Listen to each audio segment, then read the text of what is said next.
real estate trust account audits. So you've started out your own business as a real estate agent, you've got your ticket, your license to be a real estate agent, and now you've set up a shop, and you found out, or you already knew, that you're required to have a trust account, and in order to settle properties it's pretty essential to have a trust account because of the way the system works. Generally a customer pays a deposit which goes in a trust account.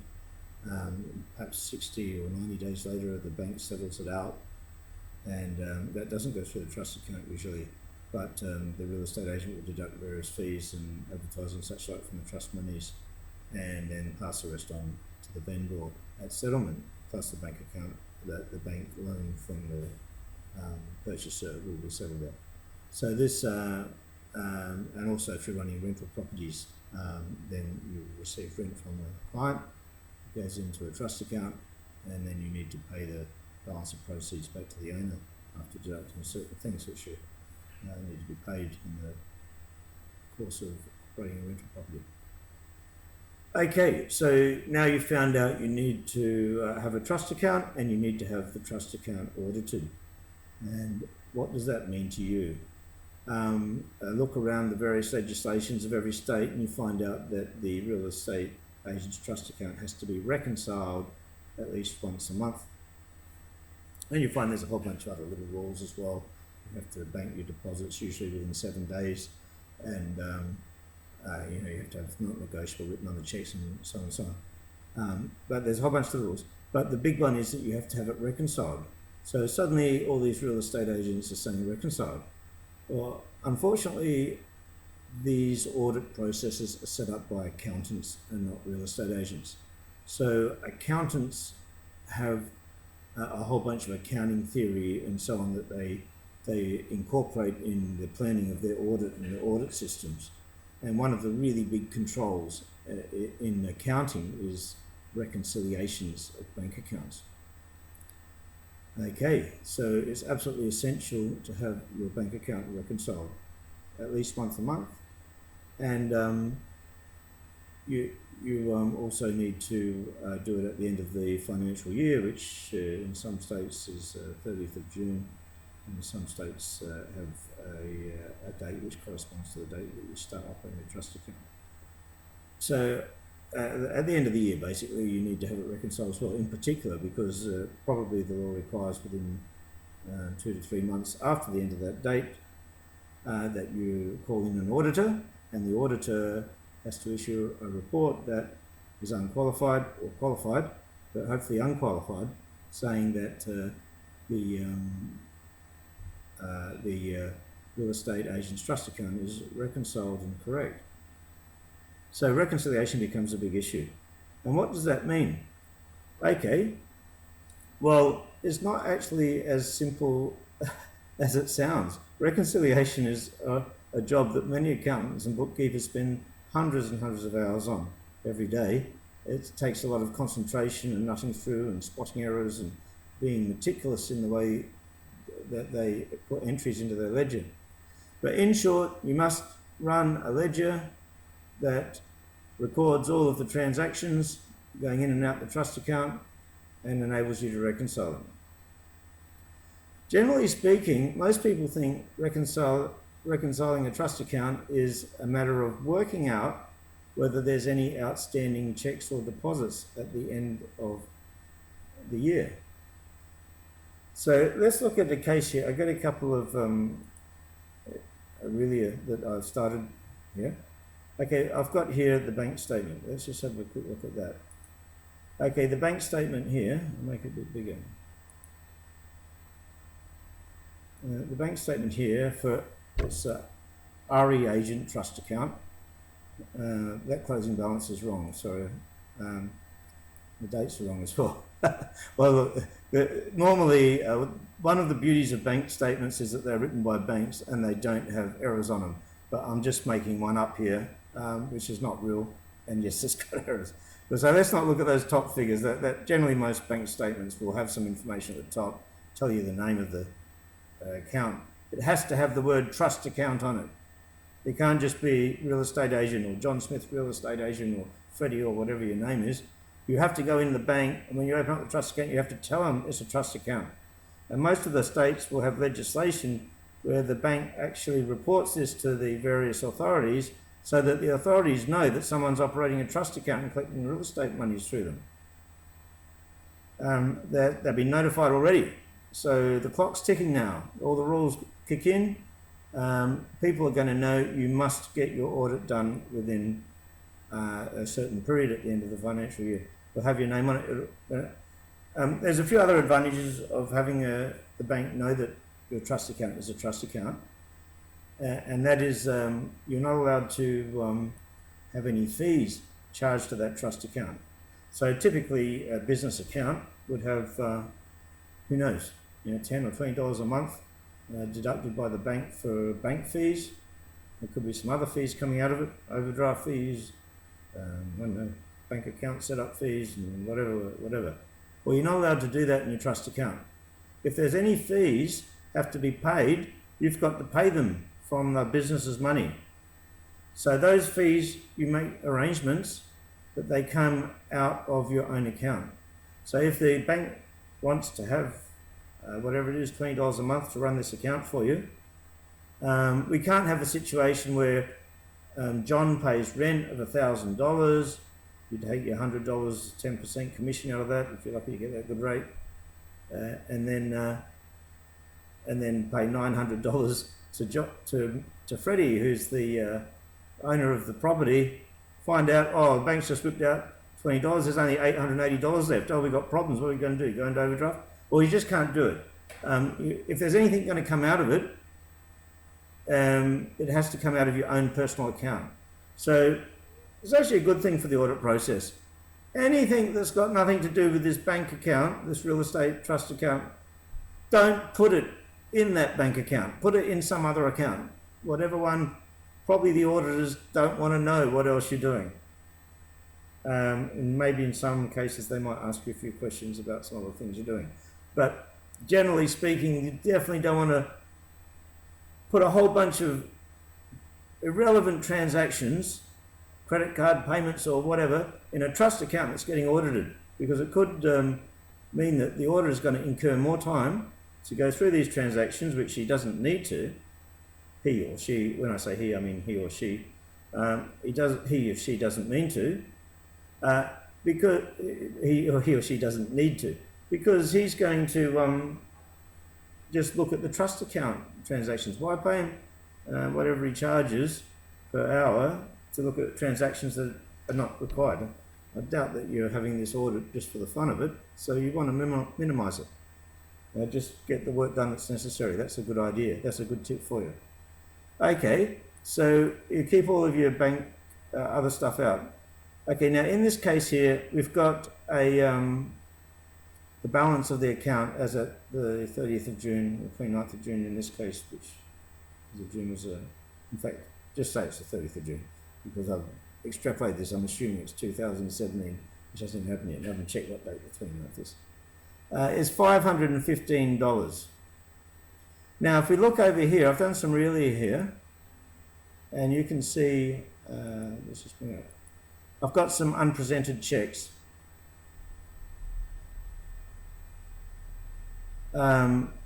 Here's a check for $200 for the plumber. But let's just do this on Excel. So let's just do this, bank account reconciliation.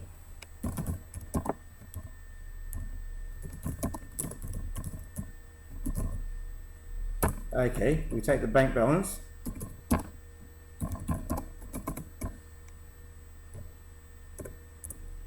Bank balance. And what did I say it was? From our makeup little ruler here. The bank account was $515. It's got 515 there, 515. Okay. Actually, probably put this 515. Okay. And now in order to reconcile it, we have a look here and we find out there's some checks outstanding. Let's have a look at those.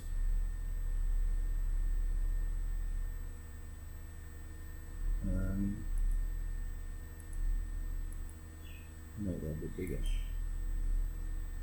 Okay, we've got the plumber in regard to Smith Street. He's got $200.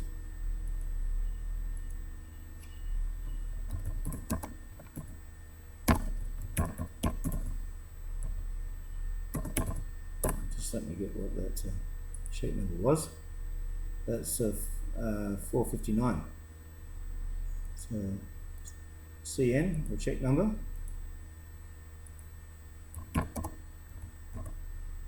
The next one is CN 460.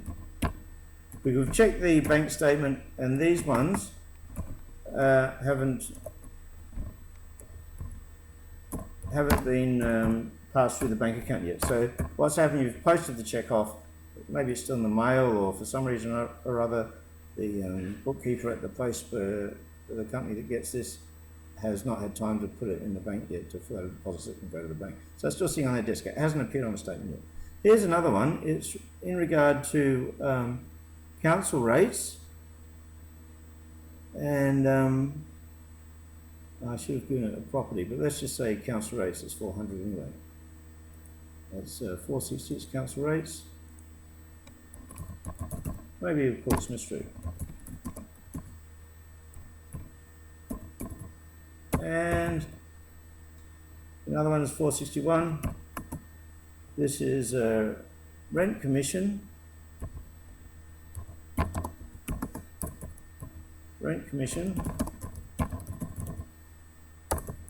And that was 450. And on the other side of the ledger, we've got a couple of deposits which haven't appeared on the bank statement yet. You've already ticked them all off, so let's have a look at what these deposits are. First of all, here we've got, a bit bigger so I can see it. Okay, we've got $100 solar rebate regarding Smith Street.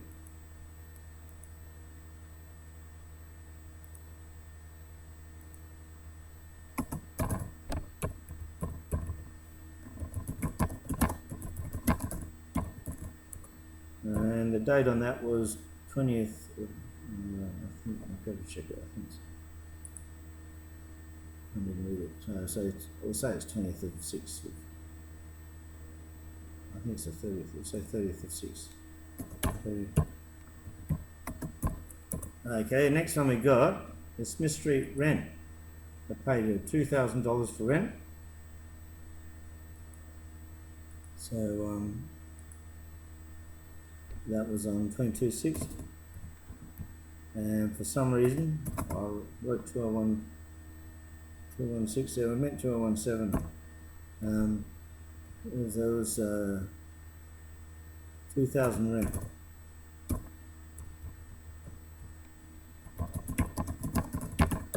And then we got John Street rent. That's 28,670. Okay, and that was 2,500. Okay, so showing in our ledger is we've got credits for things that are getting added onto the bank statement, as in deposits of all these.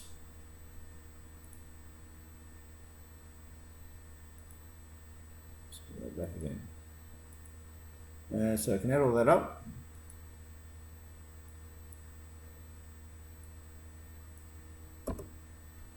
Add all this one up. That's all the things going out. And so we got so the starting or the bank balance 30th of June is 515. We add the $515 to the credits, the other money that's come in that should have already appeared as a deposit on the bank statement but hasn't been done. And then we take off the payments which have been sent out. Those checks that are still in the mail haven't been received yet. And we get the closing balance. We get the reconcile balance.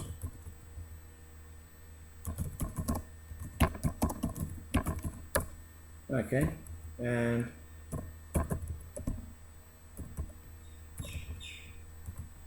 so there, $4,065 in this case. Sound pretty simple? Well, there's your basic concept. That's how you reconcile a bank account. Is that what real estate agents have to do? Yes and no. This is not the reconciliation that all the legislation is looking for from real estate agents. This is a reconciliation, and it must be done by real estate agents in order to pass their audit. This is an essential control. From the auditors, who's an accountant, from an accountant's perspective, it's essential that this thing be reconciled and we understand what the real balance of the bank is. And we reconcile that back to a bank statement which is produced by a bank, and they hardly ever make mistakes. I won't say never, because unfortunately we all do make some mistakes, but it is very reliable. When we look at a bank statement from one of our big banks in Australia, we can be very confident that it's correct, but in an extremely rare case there's an error in it. And if there is an error on it, we want to find that and tell them about it. So it's still good to reconcile it one way or the other. But this reconciles it, and so we know the bank balance. Okay, but that's not exactly what we want here. The big issue here with the reconciling your trust account is to find out who owns that money. The question is, who owns the reconciled balance?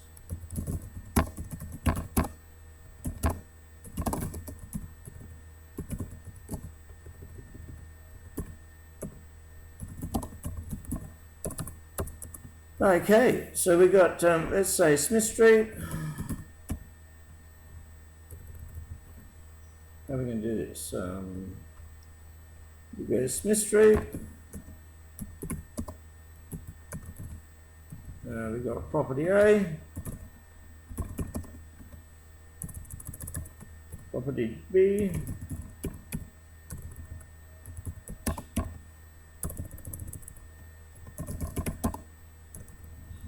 oh, I'm just type, don't I? Property C and property D. Assuming property, each one of those is a unique property with a certain address where somebody is renting that property. Now we're going to go back through all these transactions on the bank statement and work out who owns that money. And each one of these properties has an owner. So the person who owns it is usually going to be the owner of the property, but not always. Let's see what happens. So let's go back. Let's start with the bank statement. Okay, here's our bank statement here. Make it a bit smaller. Can I read it? It'd be better if I didn't have all this junk on the side. Okay, on the 1st of June, we received some rent regarding property A. So we got debit. One thing you're going to hate is that in your ledger, we're going to look at a deposit as a debit. But if you look on your bank statement, they think a deposit is a credit. That makes it a bit confusing, doesn't it? If you're a real estate agent, you're not used to doing this accounting stuff, probably you didn't choose to be an accountant and you didn't even really want to know. I have to apologise for that because the accountants made the system. And what happens is that when you work in a bank, when the bank receives some money, let's say you go in there and you make a deposit of $1,000, well, the bank now owes you $1,000. So for them it's a liability, they call it a credit. But if you yourself go in and put $1,000 in the bank, then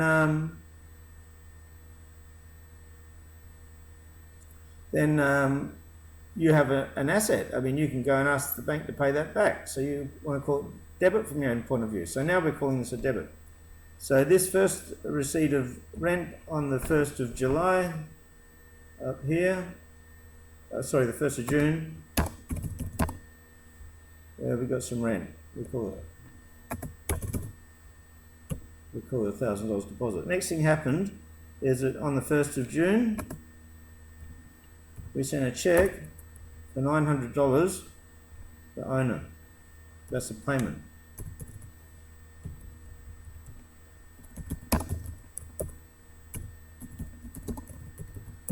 And we left $100 there, and on the 3rd of June, we made another payment of $100. We've got a fantastic deal with our rental properties. We're getting 10% commissions. So that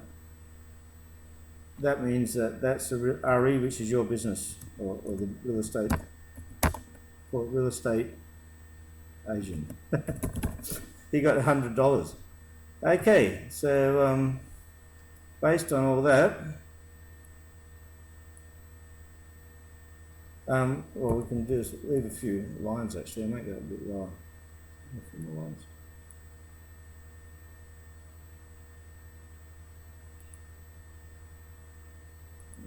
So over here, so I have to open it. Okay, then we can go down here. We can make it total. Total line, and we can sum up all of the incoming and outcoming, and we find it's 1,000 in and 1,000 out. So balance nil, because you take the income.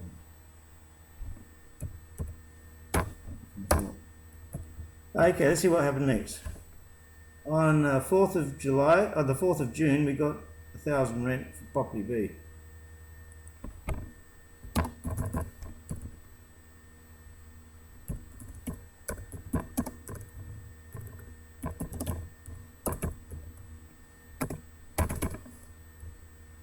Then on the 9th of June,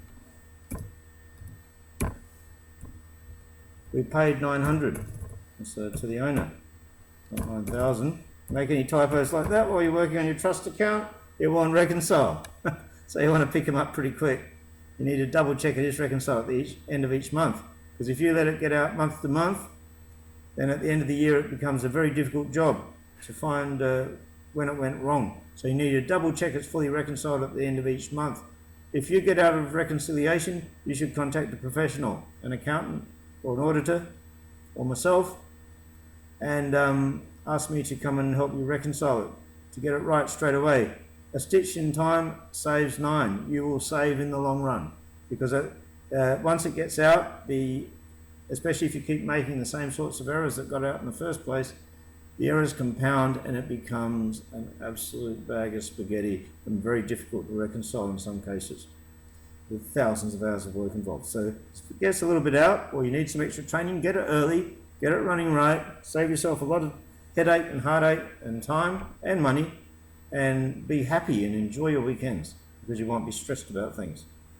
Okay, so owner payment, we'll pay that 900 to the owner. And that leaves, what happened next? That's all. Now we come down to property C. Now we can do this here. We can do this summary here. And once again, I can add up those. There's credits and the debits.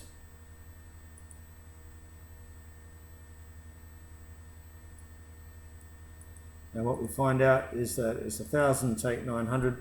There's a small balance left over in this one. Probably it appears to me that real estate hasn't taken its $100 or 10% commission out. They haven't paid it to themselves yet. It's still seeing the bank account, so they're probably going to write that check to themselves very shortly. But for the time being, it appears that in property B there's still $100 sitting there. What happens next? Now we come and look over here. We got on the 13th, we got rent came in for property C. It's $1,000. And then on the 19th, on the 19th of 6, we paid owner 500. Why would you do that? You only take 10% commission. You should pay them 900, shouldn't you? But sometimes it's the facts of life that you know, for one reason or other, there's something else you've got to pay. Could be rates, could be plumber repairs, could be something else. There was a fee for inspection or something like that. And so you've left some money there to cover for that. You didn't give it all back to the owner. You might have to do these sort of calculations in the process of operating a rental account. Trust account can be very complicated. With all of those things, it comes back to the contract. What's the contract between you and the owner and the tenant, and what you pay and what the tenant pays and what the owner pays and what you can deduct for and so on. You've got to look back at your terms of your contract. And your auditor will probably look back at your terms of your contract as well and double check that he agrees, he or she, I say he or she when I say he, that he agrees that this is what the contract means. If he thinks the contract means anything differently, he might write a qualified audit report or send a letter to the owner and ask for confirmation that they're happy to pay this. So, in short, it's a really, really good idea that you get everything absolutely clear. If there's something came up, you know, put in a kitchen sump. They needed that. They had a lot of cooking oil they need to dispose of. They put a sump there.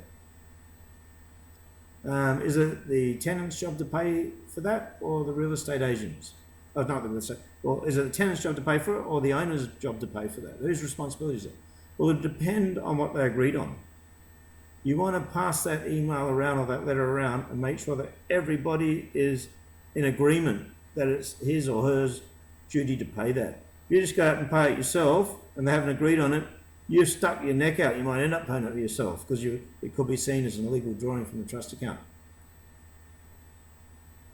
So get things in writing if you can. Absolutely. There might be some times, you know, where you just can't get hold of this person, or they don't speak English or whatever, and duty requires that, you know, the electricity wires have to be repaired, or else this house is going to either burn down or electrocute someone. Now, there might be some times when you're pushed under duty to make a decision whether you can go ahead without strict authorization. I'm not saying here whether you can or can't do that. If I was a real estate agent, I'd be trying to handle it someone else, get the owner to do it directly, to deal with it directly. Yeah, I mean, if it's a public health issue or something, you might have to get the council involved, God knows what. But in any event, if you can, get things absolutely cleaned up in writing. If you suddenly decide, well, we're going to get a lawnmower or a man in once a week, it's going to charge $100 a week. Well, make sure that whoever's paying for that has agreed to pay for that, and there's money in the trust account, provision made for it, and it's covered if you do have a trust account. And okay, so let's go back here. Property C, they got $1,000 rent income here. He's paid out $500. And then we look. Yeah, we can do this little subtotal down the bottom here.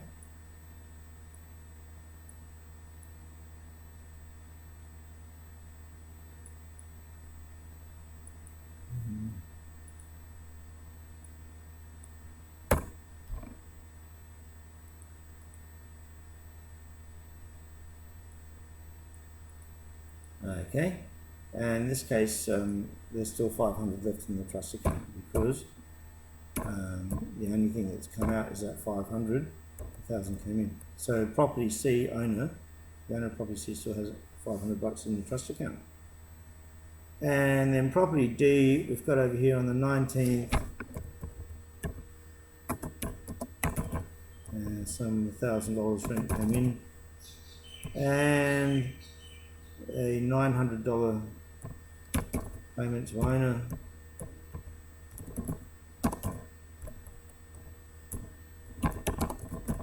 And then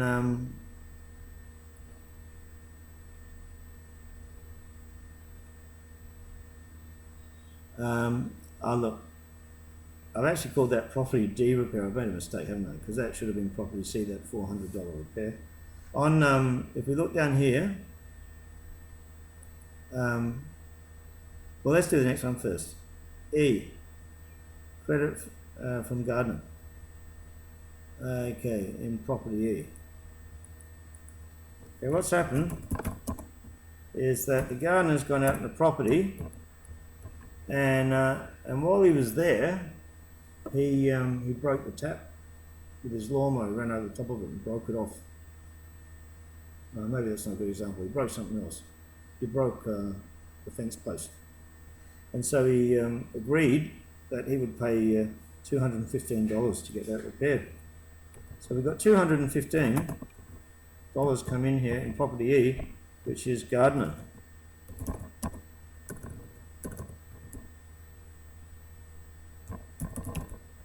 Now, 215 is a debit from that point of view. We should go on this side here. Mistakes can easily be made, and once it gets out, it's out. So you want to be doing this very carefully and double checking it at the end to make sure it's all right by seeing that it's reconciled. And so the question is, who owns that $215? Does the gardener own it? Does the tenant own it? Does the landlord own it? That could be an interesting question. We've got to go right back through all the contracts and arrangements and all the emails that went around about this and find out who owns it. I'm going to assume in this case that the landlord owns it, because the landlord in turn had to hire a fence to repair the fence, and he agreed just to settle with the gardener for $215. Maybe he's a handyman and he's going to pop out there himself with his nails and bucket of paint or whatever and fix that fence himself. So in that case, we can just pay it back to the landlord in due course. But it hasn't been paid out yet, it's still sitting in the bank account. Okay, the next one happened. I know I wrote down here D, but I should have written C, because C is the one that's got $500 on it. And we've got down here, it says repair or gutter. All right, change my story a little bit. Let's put a repair of $400 here. Had to pay for the repair of the gutter. And that was why they didn't pay the whole $900 to the owner. On the 29th June, that was paid out. Okay, and there's still 100 left there. Okay, so let's have a look at this. At the end of the day, this is 215 take naught. It's got 215 left. Let's have a look at this. Let's see what they all add up to.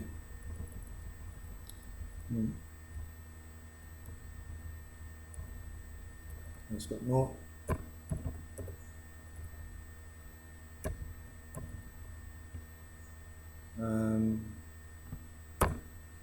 It's got plus 100 in it. It's got plus 100 in it. Shouldn't have negative in it, by the way. When you have trust monies, if it's got negative, you've got trouble. That means it's been a legal drawing. Now this one we didn't add up yet, so let's add that up. Obviously, like, you'll be using most people would use a proper software system, good accounting systems for real estate agents, trust accounts management. And you're probably doing it in Excel. It's possible to do it in Excel.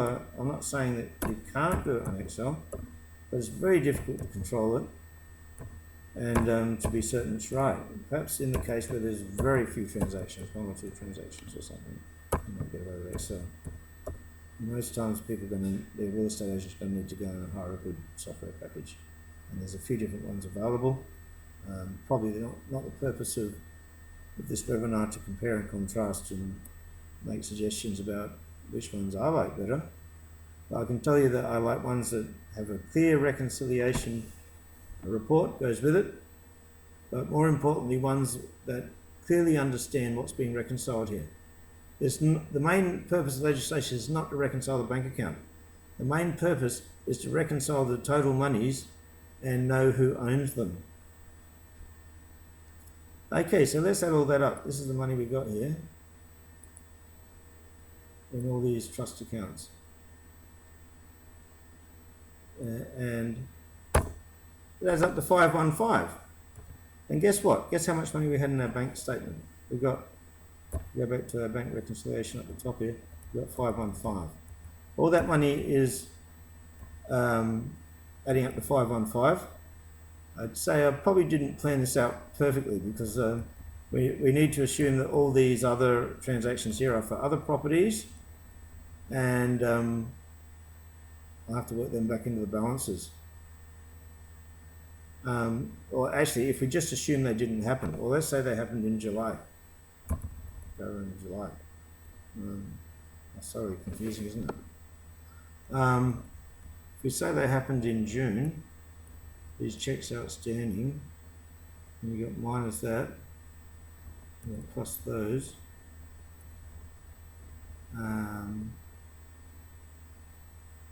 We've got Smith Street, we can put them in here, let's see what happens. Let me just put it. Okay, we've got Smith Street Plumber, we've got, so we've got 200, 400, 500. Plumber, council,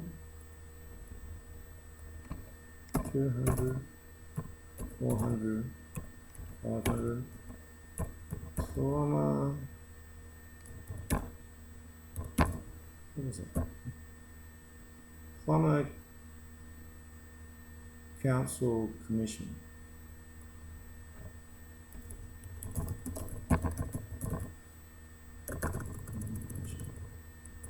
And I've got mirror. And these numbers have got to be so meticulous when you're doing these bank reconciliations. 200, 400, 450. 450. And then on the income side for Smith Street, we've got 100, 200, 500. Oh, sorry. It's not exactly true. I've got to add a couple more lines in here to make life a bit easier.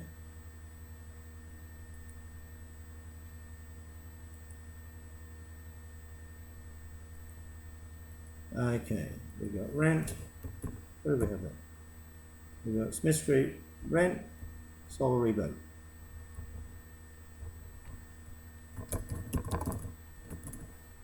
Once again, something comes in like the solar rebate. So the solar panels on the roof have produced some electricity and it's gone back in the grid. Who owns that? The landlord paid for the solar panels a number of years ago. The tenant is renting the house with the solar panels on them. I'll be thinking that's probably the tenant's money.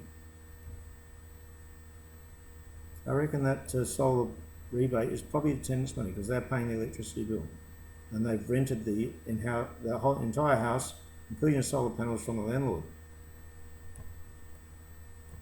So I'm going to open up another one. He's got two, sorry, it should be 2,000 there. Right. So we'll open up another one here. You can have it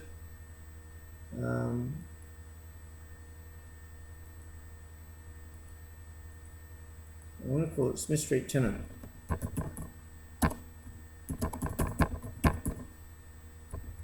And we've got solar rebate. So why did the money get placed into the trust account?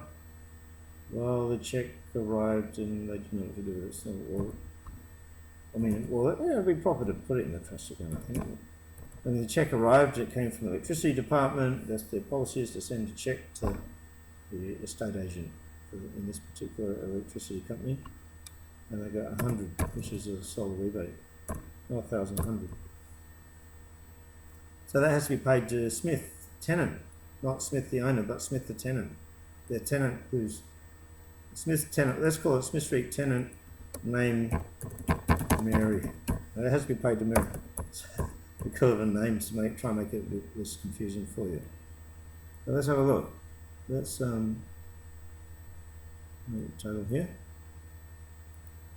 Summarise all that. And at the end of the day, this one's got $100 in it to be paid to Mary. We've got $2,000 rents come in. And the other one is John Street. Make another one down here called John Street.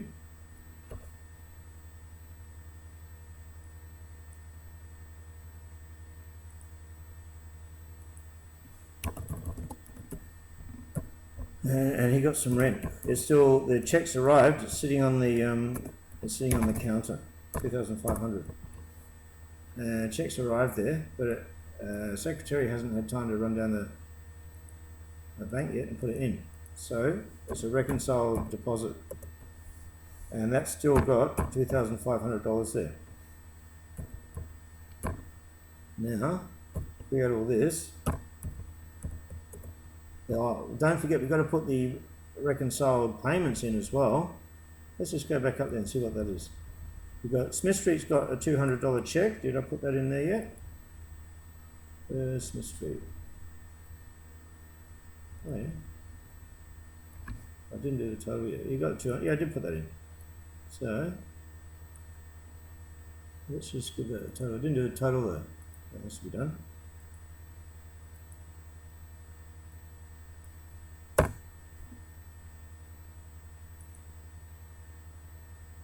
There's a few expenses to pay.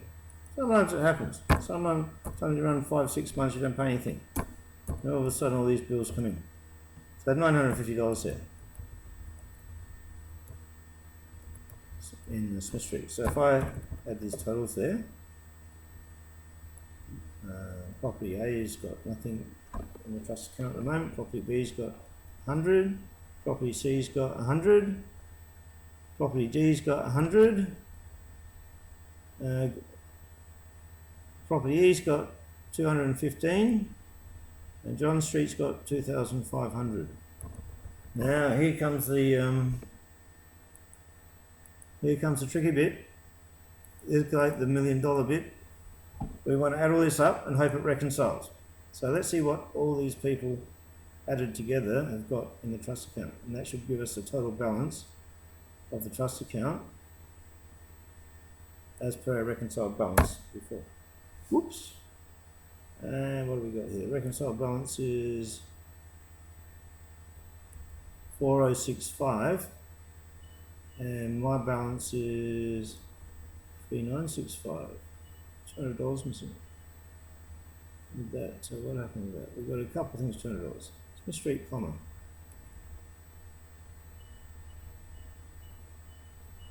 $200, $400, $450, is that right? And then this one, Solar Street, Smith Street solar rebate, $100.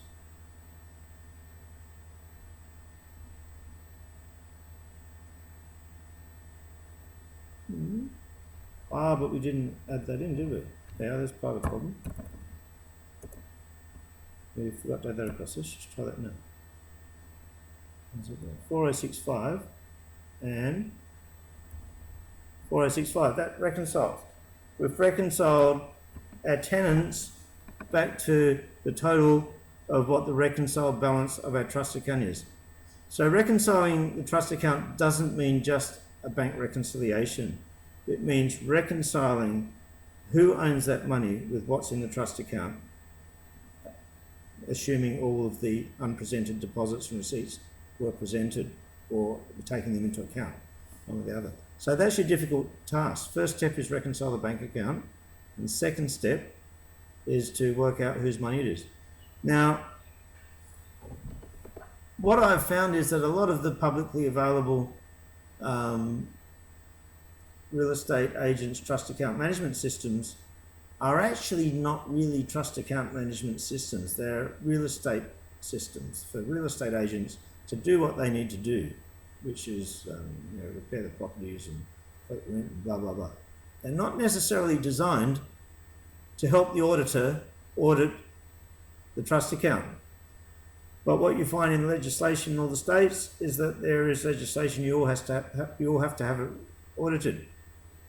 So it's going to make life a little bit easier all round if you choose a program that has a clear reconciliation report that shows what the reconciled bank balance is and how that reconciles to all of the tenants and monies in the trust account. However, I don't think I've seen any that do that. A lot of them have divided up in various ways, and they got different reports for deposits and for bonds and for this and that, and you have to maybe print out 2, 3, 4, 5 different reports of reconciliation and then join them together and add them up in a summary to find out whether it all reconciles or not. A lot of people, when they're starting out, they really don't know how to do this. And if you've chosen one of the cheaper real estate agents trust account management programs, you might have to look very carefully to see whether it caters well to reconciling your bank account for the purposes of trust account audit. Very happy to discuss this further with you at this stage. If you haven't got it audited, if you haven't got it reconciled, ready for audit each month, then you are going to have a very stressful year, and you may be headed for a bit of a disaster.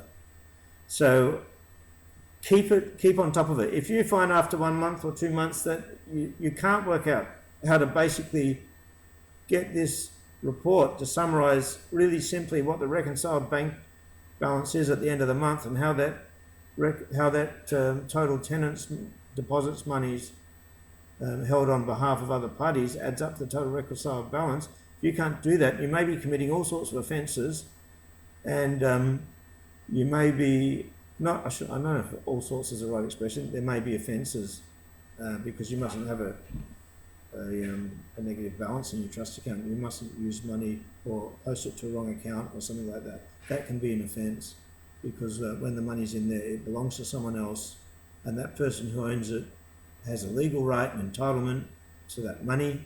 You're only holding it in trust. And the reason that the auditor is called in is not because the auditor is your servant. The auditor is called in to make sure that all those owners and other people who put money in that trust account are going to get their money, that have got proper, that the money's being properly looked after for the right reasons and in good order. It's to stop the situation where maybe a bad real estate agent becomes addicted to gambling or is in some financial trouble and draws some money out of the trust account to solve his or her problem. That is very, very, very wrong and against a whole bunch of laws. It'll be illegal everywhere, possibly even go to jail stuff. So that's why the trust account auditor is brought in. And this basic format, or this is the basic simple reconciliation that the auditor is going to be looking for, as well as I mentioned, a whole bunch of other little quirky things about, is a trust account, is a bank account open with trust account words written on it, and so on and so on. Are all the checks not negotiable, and so on? Who's a signatory, so on and so on. There are a whole bunch of other little things coming to audit as well, which I'm happy to discuss with you. But the primary issue is for you to get your numbers right. I know you're all good folks, and I know you're all going to want to do the right thing. So we start early. We get good systems. At the end of each month, we print out these reconciliations, or even if you have to print out 5 other reports and summarise it in Excel like this, if that's what has to be done, it has to be done. You keep a record, you sign it and date it, showing that you've done it by the due date, which is, who knows, within 7 days, the end of the month, or something that's specified by legislation. And have good systems, you do it every month, and you'll be a happy person who doesn't have a lot of worries. If you're not doing this every month, an auditor comes along and he finds that not reconciled, hasn't been reconciled for a long time. Basically, these various tenants and things have been putting thousands of dollars in here. Nobody's been adding it correctly. At the end of the year, whose money is it? Has the true owner been paid their rental balances and so on? Be careful. So I hope this is helpful to you. And my name's Haydn Growden. You can find my website on Auditoronline.com, www.auditoronline.com. Don't be misled by other sites with similar names. Auditoronline.com is a trademark that I use, and I've been using for some 7 years or so. I'm the Auditor Online, and deal with me and I'll help you and we'll get it right, and everybody will be better off. Tenants will be better off, landlords will be better off, you'll be better off because your system's running nicely, your business can grow, you'll have the reputation and the reliability that you want to provide as a service to your clients and to the community in general. The government will be happy because the government The whole world of real estate depends on these trust accounts being right. If people don't trust it anymore, if for some reason or other they think, I'll put money in there, I'll just get knocked off, I'm not going to put money in the trust account of a real estate agent, suddenly they can't transfer properties anymore. I mean, the whole system falls apart. Billions of dollars of our economy and equity is invested in property. The system has to be right. So the necessary evil is that all real estate agent trust accounts have to be audited. And that's just a necessary evil to maintain public confidence in the system. My name's Haydn Growden. It's lovely to meet you. Please visit my website, worldwideweb.auditoronline.com. I'll just write that up here.